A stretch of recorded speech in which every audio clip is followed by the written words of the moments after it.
Are you excited I to am. talk about It's one of my favorite topics. ideal customer? Yeah. Yeah. So you say it's your favorite? I say it's one of mine Uh-huh. because I think it's so bloody important, Yeah. right? I mean, that's what your business is all about. It's about serving a human. And like, if you're not serving someone you genuinely care about, it's kind of hard to be passionate about the work you're doing. So I think it's pretty important that people figure out who the heck they're serving and get, very sort of clear on it. We've talked about this a bunch, over the, I don't know how many episodes we've done now, but over, we've probably talked about, ICP and ideal customer profile. I don't know, 6 to 12 times, I think already, but now we're just going to focus on that for this particular episode. So yeah, I'm looking forward to it. Yeah, I think vision and ideal customer are probably the ones that we sort of refer to the most. Yeah. And the other core competencies. Structure comes a lot in. Structure. I'd probably go vision. Structure, ideal customer is pretty close. Yeah. And then, people. Data, lots of Data. things. And there's that middle tier, and then there's stuff at the bottom. But it's all important. It's all important. Yeah. Obviously, there's things that are important, and then there's things that you're passionate about, and there's something that's separate there. Yeah. So what is it about the ideal customer, knowing who you're serving and having a very clear idea and concept for who that is that makes you is fun for you? Well, I think we've talked about this before, right? I think the ideal customer profile, the definition of your ideal customer should be part of the soul of your company. Your company exists, right, to serve someone. And the best companies, I think, are in the infinite game of serving that someone, right? I think the best companies are the ones that are playing an infinite game and part of the infinite game, we call those forever agreements, right? There's a forever agreement around the nature of your culture. There's a forever agreement around who you're serving, your ideal customer, right? There's a nature of a forever agreement around how you make life better, right? And then I think the forever agreement that we struggle with the most is just sort of your compelling offer, right? Exactly what is it that you're selling? How do you position yourself as a great solution for some segment of your ideal customer, right? Because not every single ambitious founder, as an example, if you will say that's our ideal customer, not every single one of them is going to buy what we sell, right? Some are going to be really focused on getting the cheapest thing that's out there, and some are, probably going to be focused on like, this is what the cool kids are doing. Right. And we may not be the cool kids. I don't know. I'm just making that up, obviously. But you have those, those sort of values that vary across, what really matters. Is it price? Is it innovation? Is it just amazing service, really always being there for you? Is it that, super cool kids club, which is basically status oriented?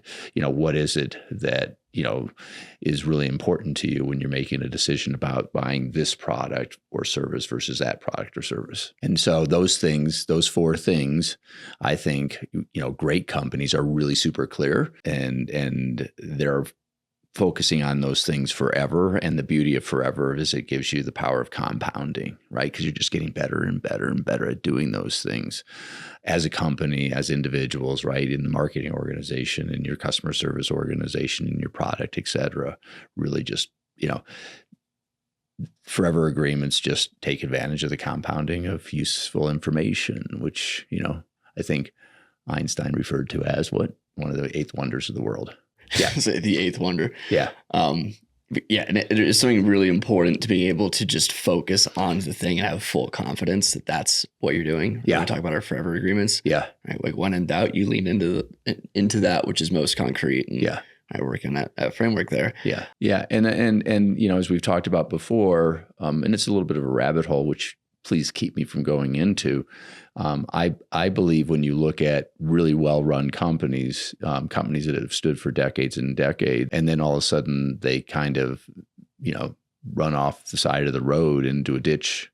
I believe, what's happened is a new leader has come along and basically change something fundamental. And a bunch of the people in the company, a bunch of the ideal stakeholders, including, right, were like, wait a second. That's not why I do business with you. That's not why I value you. And so, and then all of a sudden you have a bunch of people, ideal stakeholders, who are no longer ideal stakeholders because you just changed the definition of something. And so, all of a sudden, you get the data shows a rebellion of some sort. It'd be interesting how many times we bring up Chesterton Spence in Yes. the podcast. Yeah. But it's a recurring thing. When you change that, you change who you are. Yeah. And you change who you serve, you change who you are. And Yeah. if you show up being a different person, that erodes trust. That, there's just a flag there. And that creates uncertainty, that creates anxiety. Yeah. And there's a mathematical reason to stay away from that. And there's also an emotional side, Yeah. an intuitive thing against sort of staying in those business relationships and those partnerships. Yeah. And if you think about it, right, if you change your ICP, then you probably got to change your compelling offer, your unique value proposition, your 3 uniques, whatever you want to call that thing. So that changes. And then, so now you've knocked 2 of the 4 out. And then also, I believe there's not just product market fit, there's culture market fit. So I believe even your culture is kind of set up to serve your ICP. I mean, there's a relationship between these 2 things, right? And if you look at our culture, one of the things that we're focused on, or look at it from how we think and how we behave and how we're structured, we've been transitioning or moving towards 24/7, 7 days a week, 365, right? Because we believe that, if an ambitious founder is working on, their vision or working on their goals or whatever at 3 a.m., and they have an issue, we should be there to support them. That's part of our culture, right? And it's a part of the way we think. So, it's like, it's one of those things where if that's it, it's not just a thread, right, in the cloth. It's a key part of it. And if you rip that thing or change that thing, it just has a huge amount of knock-on effects. And if your culture is very discordant from who you're serving, you need to have some element of, and we can go on about this, in another thing, right? But if you have too much of that disconnect between how people are working internally and what their values are and the values of the people you're trying to serve, you can't really create something that's very resonant, right, in that situation. Yeah. I mean, and I haven't really thought about how to articulate this well, but, if your organization has no appreciation for how hard it is to build a company, if they have no respect for the grind, if they have no appreciation for the level of ambition, if they think that, your culture believes that,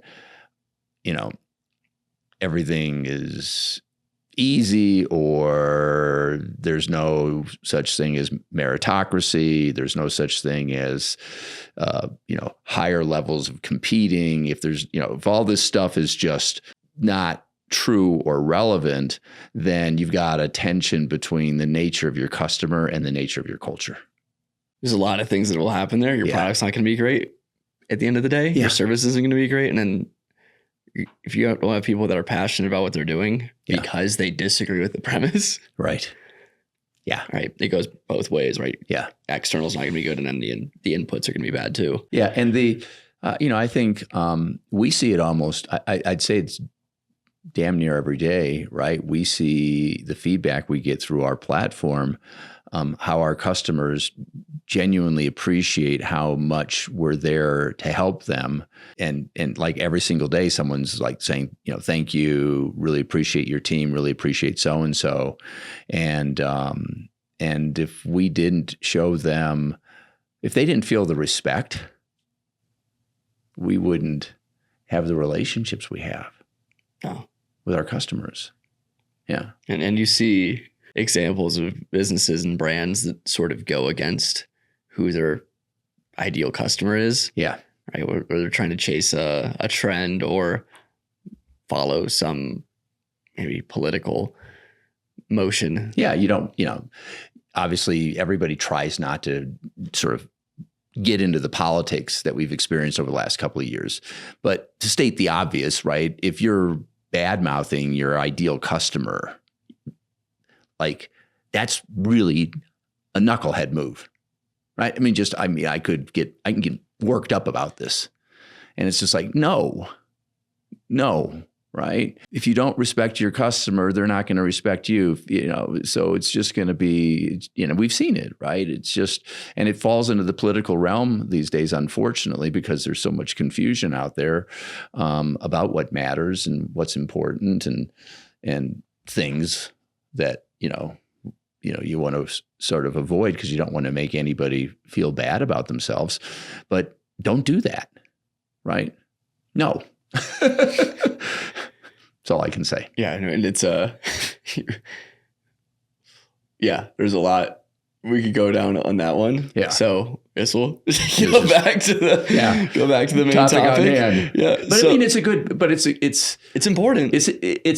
It's a reality, right? Yeah. And, we're all about, we deeply believe in the advancement of useful information. For useful information to advance, we need to have positive, open as possible, positive and negative feedback loops. And that means listening and understanding.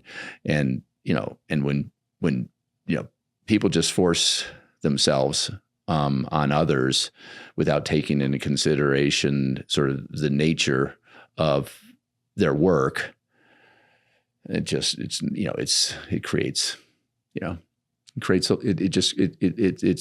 unfortunate. Yeah. And usually there is a difference, and it's pretty apparent when there's a difference between when something like that happens, and it's just one or two people that made a mistake, and they're just acting out of line considering the rest of the culture of the company, right? And those usually blow over pretty quickly. Yeah, but when there's a serious cultural disconnect within, right, and then they kind of fumble the whole situation because they've lost their identity, they've lost that certainty of who they're serving. Yeah. And then that's where you really lose that sense of trust. Yeah. Who they're serving and how they're serving. Back to, right, we were talking about, it's not just the ICP. Ultimately, it's also your compelling offer, right? So who you're serving, you gotta be like, you gotta live up to that. You gotta be, and everybody in the company needs to understand that, right? And then how you're serving, you got to live up to that. And everybody in the company needs to understand that, right? And how you make life better, you got to live up to that. And everybody in the company needs to understand that. And, and as I think we're now probably beating, going too long on, getting clear on your ICP and respecting and leaning into that. And just to me, it's fundamental. It's like fundamental. Yeah. If you want to build a great company. If you want to build a great company that is effective in its inputs in serving its clients, customers. But if consumers, it's not a great company. No. So I hate to be black and white about it, but it's right.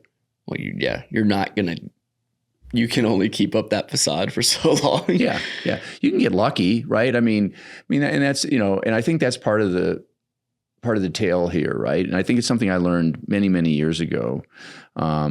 Which is, as an investor and a board member, right?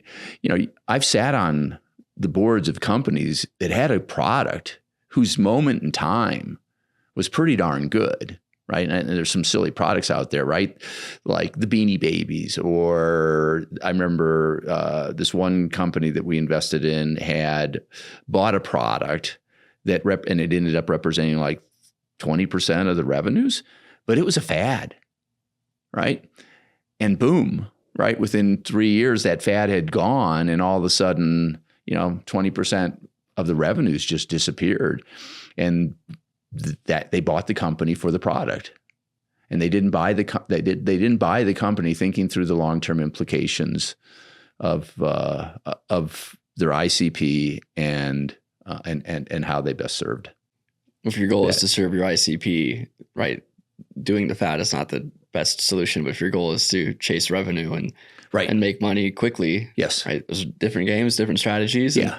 Right? What we're doing here is trying to help people build great companies. Yes. Yeah. So. And our definition of great company is a company that will be here for decades and decades, that we've said this before, that you would gladly, lovingly, right, hand off to the next generation of leaders, or hand off to someone, a buyer who you think is going to continue to respect all that you've built and the vision that you laid out for not just the company, but all of the ideal stakeholders. And then that requires that leader, that founder, to have all of these things, right? Your ideal customer, your vision, and everything be explicit, coherent, and resonant. Yes. So that you're comfortable and confident in the next generation or the next iteration's ability to take that, run with it, and succeed. Yeah. And evolve, right? We want to and let evolve, things evolve, obviously, right? For that. But the explicit, coherent, and resonant, if you do it really, really well, they get what they're buying. Yes. Right. Or the new CEO gets what he or she is taking over and leading. Right. And they respect it. And they're like, this is cool. Right. I'd love to be over, this is a great company.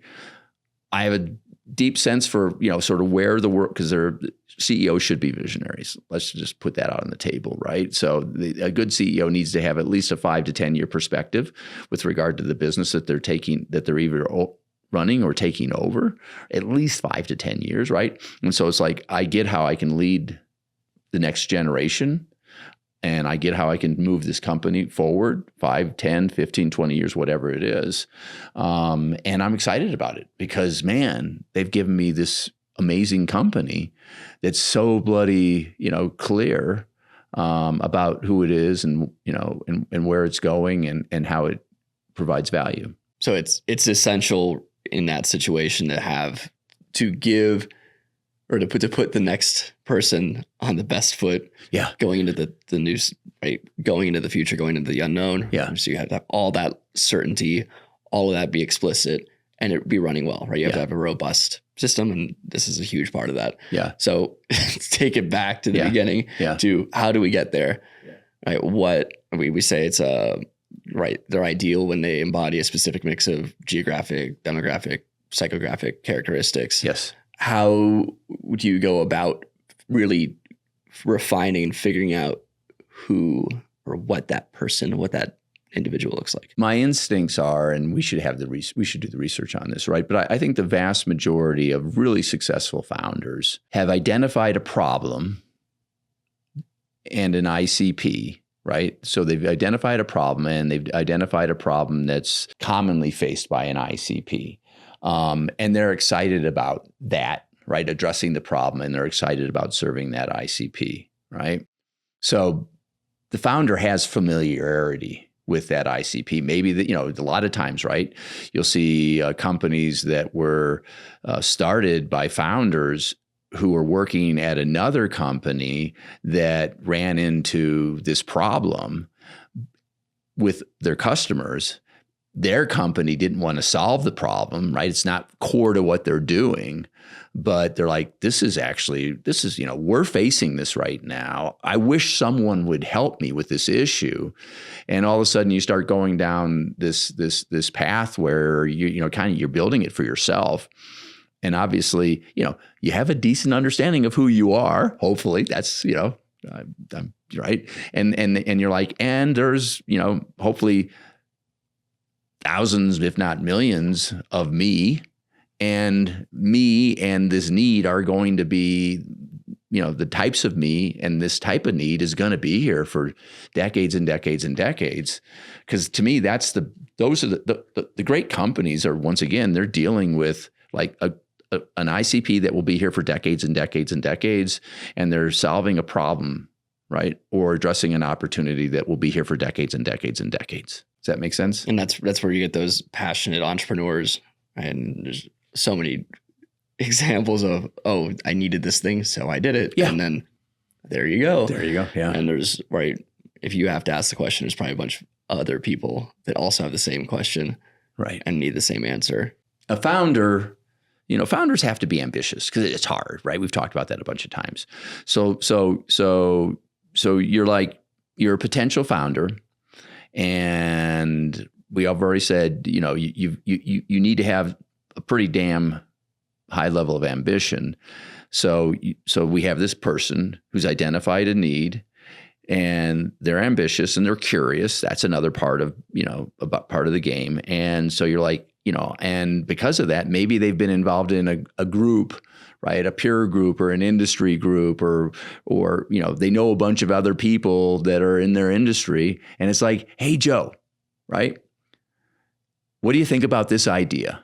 And then you go off and you call, hey, Sally, hey, Jenny, hey, right? And you go and you talk to 10, 20 people, and they're like, yeah, no, that would be awesome, right? If I build it, will you buy it?